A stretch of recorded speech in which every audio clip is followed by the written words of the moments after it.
যেটা আমার কাছে খবর এখনো পর্যন্ত অফিসাররা বলেছেন যে ওখানে একটা বইয়ের দোকান আছে, ওখানে কিছু ওয়েল্ডিং এর কাজ হচ্ছিল, ওখান থেকে প্রাথমিকভাবে আগুনটা ছড়ায়। ফের শহর কলকাতায় অ্যাক্রোপলিস মলে ভয়াবহ অগ্নিকাণ্ড। শুক্রবার মলের 3 তলায় ফুড কোর্টের একটি জায়গায় হঠাৎই আগুন লাগে। ঘটনাস্থলে দমকলের 4টি ইঞ্জিন। ঘটনার জেরে ব্যাপক আতঙ্ক ছড়িয়েছে গোটা মল জুড়ে। প্রচুর পরিমাণ ধোঁয়া থাকায় প্রথমে মলের ভিতরে ঢুকতে অসুবিধার সম্মুখীন হতে হয় দমকল কর্মীদের। পরে অক্সিজেন মাস্ক পরে মলের ভিতরে ঢোকেন তাঁরা। এদিকে অগ্নিকাণ্ডের জেরে ইতিমধ্যে বন্ধ করে দেওয়া হয়েছে মলের বিদ্যুৎ সংযোগ, ফলে বন্ধ হয়ে যায় বাতানুকূল ব্যবস্থা।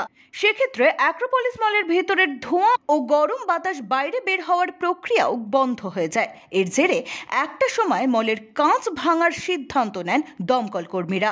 ধোঁয়া বের করার জন্য ভেঙে দেওয়া হলো মলের একাধিক কাঁচ।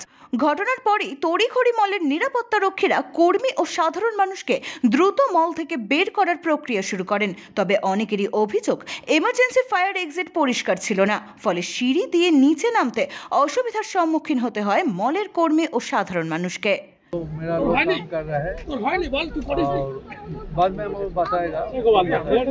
अभी तो लैडर हम लोग लगाया है, इधर बड़ा लैडर हम लोग का ऊपर में काम कर रहा है, तो काम होने का बाद बोल যেটা আমার কাছে খবর এখনো পর্যন্ত অফিসাররা বলেছেন যে ওখানে একটা বইয়ের দোকান আছে, ওখানে কিছু ওয়েল্ডিং এর কাজ হচ্ছিল, ওখান থেকে প্রাথমিকভাবে আগুনটা ছড়ায়। এটাই বলছি। ফরেন্সিক বোধ সবটাই এখানে পুরোপুরি নিয়ন্ত্রণ আমরা যখন দেবো তখন।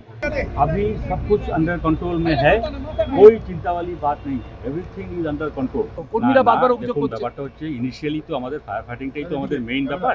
Fire fighting is going on, আমরা এখন ফায়ারটাকে আমাদের কন্ট্রোলে রেখেছি। এখন আর কোনো চিন্তার ব্যাপার নেই। টোটাল 15টা গাড়ি আছে প্লাস আমাদের ইনবিল্ট সিস্টেম আছে। ব্যুরো রিপোর্ট, এক্সপোজ বার্তা।